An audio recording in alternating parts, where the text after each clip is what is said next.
Bismillahirrahmanirrahim. Assalamualaikum warahmatullahi wabarakatuh.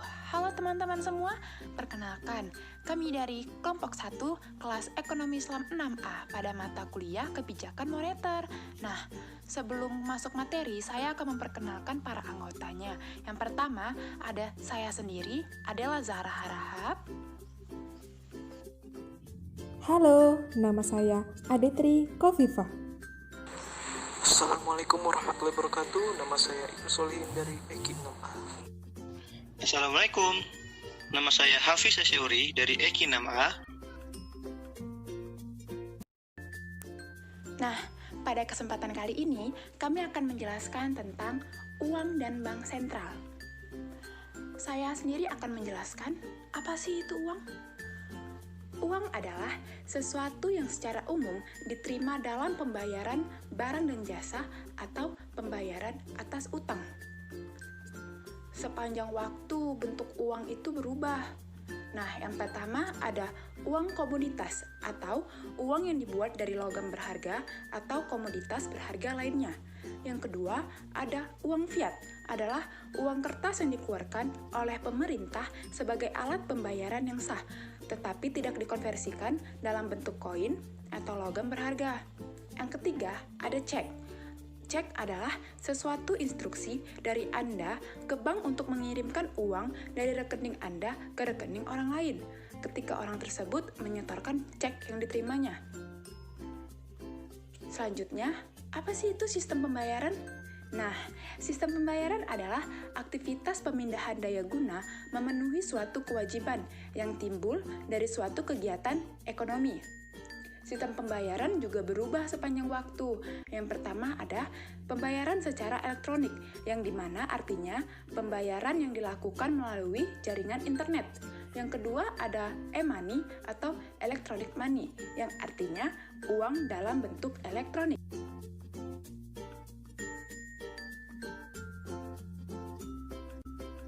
Selanjutnya, saya akan menjelaskan tentang time value of money atau nilai waktu uang. Time value of money adalah nilai mata uang yang kita miliki saat ini lebih tinggi dibandingkan dengan nilai uang dengan jumlah yang sama di masa yang akan datang. Contohnya, harga gula pasir pada tahun 2011 sekitar Rp10.000, namun di tahun 2020 saat ini sekitar Rp15.000, berarti naik sekitar 50% dalam waktu 9 tahun. Pada tahun-tahun yang akan datang, harga gula pasir kemungkinan akan lebih tinggi. Hal ini menunjukkan bahwa nilai uang dapat berubah seiring dengan perkembangannya waktu. Baiklah, materi selanjutnya akan dibacakan oleh Saudara Hafiz Asyauri. Kali ini, saya akan menjelaskan konsep uang dalam Islam. Konsep uang dalam Islam terbagi menjadi dua. Yang pertama, uang adalah sesuatu yang mengalir atau money as flow konsep, di mana uang harus berputar terus-menerus sehingga dapat mendapatkan keuntungan yang lebih besar. Yang kedua, uang sebagai milik masyarakat umum atau money as public good. Artinya, seseorang tidak dibenarkan untuk menumpuk uang atau dibiarkan tidak produktif karena dapat menghambat jumlah uang yang beredar dan harus selalu diputar. Selanjutnya, tingkat bunga. Suku bunga adalah nilai, tingkat harga atau keuntungan yang diberikan kepada investor dari penggunaan dana investasi berdasarkan perhitungan nilai ekonomi dan periode waktu tertentu. Tingkat bunga ditentukan oleh Bank Indonesia sesuai dengan Undang-Undang Nomor 23 Tahun 1999 tentang Bank Indonesia. Suku bunga dengan tenor 1 bulan diumumkan oleh Bank Indonesia secara berkala untuk periode waktu tertentu yang berfungsi sebagai sinyal atau sikap kebijakan moneter. Kemudian, independensi bank sentral.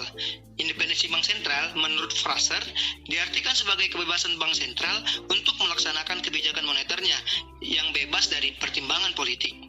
Secara umum, ada 5 aspek independensi bank sentral, yaitu yang pertama, kebebasan terhadap campur tangan pemerintah atau pihak lain. Yang kedua, kebebasan dalam mencapai sasaran akhir. Yang ketiga, kebebasan dalam menggunakan instrumen dan menetapkan sendiri sasaran kebijakan moneter. Yang keempat, kebebasan Dewan Gubernur Bank Sentral dalam melaksanakan tugas yang ditetapkan undang-undang.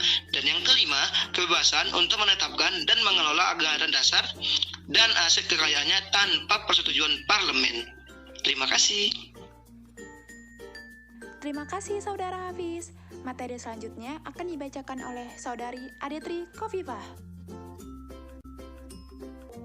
Halo, saya Aditri Kofifah akan menjelaskan tentang evolusi Bank Sentral.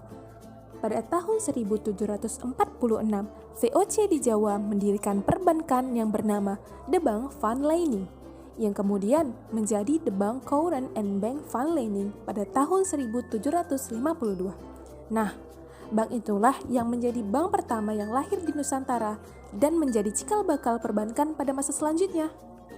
Pada 24 Januari 1828, pemerintahan Hindia Belanda mendirikan bank sirkulasi dengan nama De Javase Bank atau disingkat dengan DJB. Dan selama berpuluh-puluh tahun beroperasi dan berkembang di bawah penguasaan kerajaan Belanda.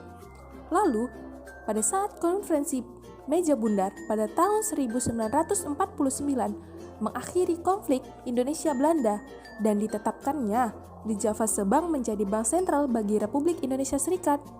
Status tersebut bertahan hingga kembalinya Republik Indonesia dalam negara kesatuan.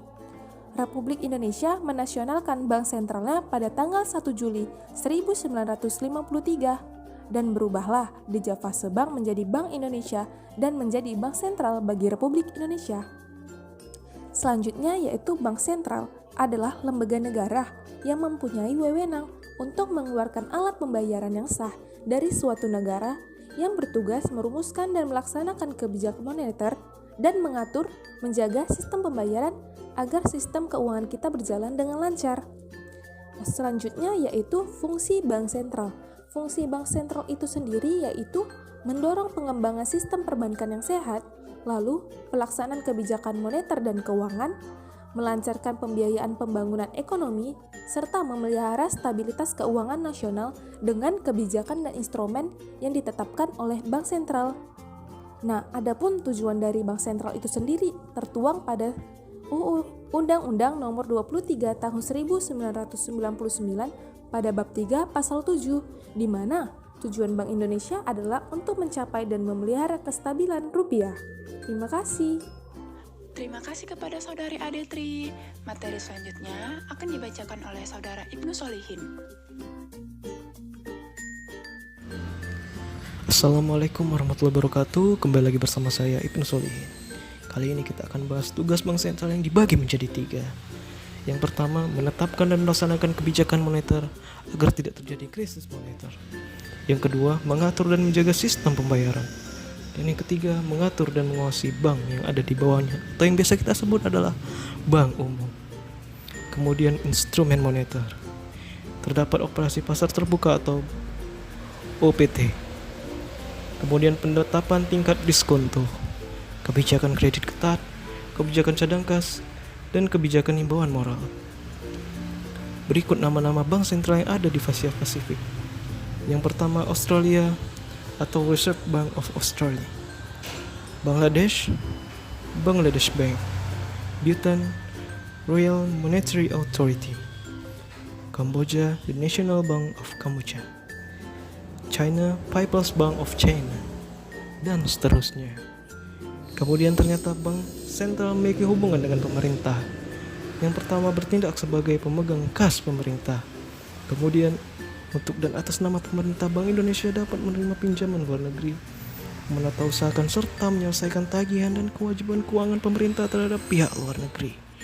Pemerintah wajib meminta pendapat Bank Indonesia dan atau menggandung Bank Indonesia dalam sidang kabinet yang membahas masalah ekonomi, perbankan, dan keuangan berkaitan dengan tugas Bank Indonesia dan kewenangan Bank Indonesia. Memberikan pendapat dan pertimbangan kepada pemerintah mengenai era APBN serta kebijakan yang berkaitan dengan tugas dan wewenang Bank Indonesia. Dalam hal pemerintah menerbitkan surat-surat utang negara, pemerintah wajib terlebih dahulu berkonsultasi dengan Bank Indonesia dan pemerintah juga wajib terlebih dahulu berkonsultasi dengan DPR. Kemudian Bank Indonesia membantu menertibkan surat utang negara dan diterbitkan pemerintah. Bank Indonesia dilarang memberikan kredit kepada pemerintah. Sekian dari saya. Terima kasih Saudara Ibnu atas penjelasan materi terakhirnya.